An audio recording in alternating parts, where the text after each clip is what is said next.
Le monarque a écrit à la Chambre des Lords pour entamer le processus d'ajout de la princesse Anne et du prince Édouard comme ses adjoints. Le roi Charles III a demandé au Parlement de modifier la loi et de lui permettre de nommer ses frères et sœurs, la princesse Anne et le prince Édouard, conseillers d'État. Mais selon vous, qui devraient être les adjoints du roi? Votez dans notre sondage. La demande du souverain de modifier la loi sur la régence de 1937 a été lue à la Chambre des Lords le lundi 14 novembre. Sa déclaration indiquait qu'il serait très satisfait si sa sœur et son frère avaient la possibilité de le remplacer pour exercer des fonctions officielles. Le message signé par le roi a été lu par Lord Chamberlain of the Household, Lord Parker of Minsmere, qui est le plus haut fonctionnaire de la maison royale. Il a déclaré que le changement assurerait une efficacité continue des affaires publiques, lorsque je ne suis pas disponible. Par exemple, lorsque j'exerce des fonctions officielles à LE_, les pairs ont approuvé le message criant « Écoutez, écoutez » depuis les bancs rouges à la fin du message. La chef des communes, Penny Mordaunt, a ensuite transmis le message à la Chambre des communes, disant aux députés que la législation suivrait. À l'heure actuelle, le rôle de conseiller DETAT est confié à l'épouse du souverain et aux 4 membres de la famille royale suivant le trône âgés de plus de 21 ans, quel que soit leur statut.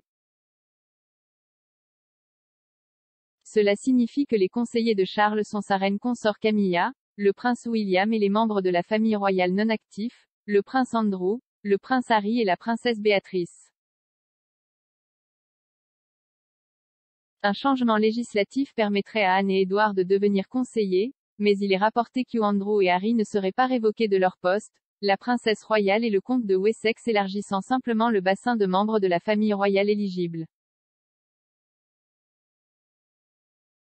Les conseillers peuvent suppléer le roi en leur absence, en raison de problèmes de santé ou de voyage à LE_, et effectuer des tâches officielles telles que signer des documents, recevoir des ambassadeurs et assister aux réunions du conseil privé. Cependant, les fonctions constitutionnelles essentielles sont réservées uniquement au monarque, ce qui comprend la gestion des affaires du Commonwealth, la dissolution du Parlement ou la nomination d'un nouveau Premier ministre. Le roi et la reine devraient entreprendre plusieurs visites à LE_, l'année prochaine, ce qui signifie que les conseillers devront être disponibles pour intervenir pendant leur absence. Depuis qu'Andrew a quitté la vie publique en 2019 et la décision de Harry de quitter le cabinet en 2020 et de déménager aux États-Unis, des questions se sont posées quant à l'opportunité d'être tous les 2 conseillers. Le mois dernier, son homologue travailliste, le vicomte Stansgate, a soulevé la question à la Chambre des Lords en se demandant comment Andrew et Harry pourraient suppléer lorsque l'un a quitté la vie publique et que l'autre a quitté le pays. L'experte royale Angela Levin a affirmé que la décision de nommer Anne et Édouard comme adjoints rendrait Harry furieux. Elle a déclaré à Mail Online, « Bien sûr, c'est un affront à Harry et Andrew, mais il y a une bonne raison et c'est nécessaire. » Elle a également salué la décision comme une décision très sensée et a affirmé que Harry et Andrew avaient été retirés de la liste de manière très diplomatique.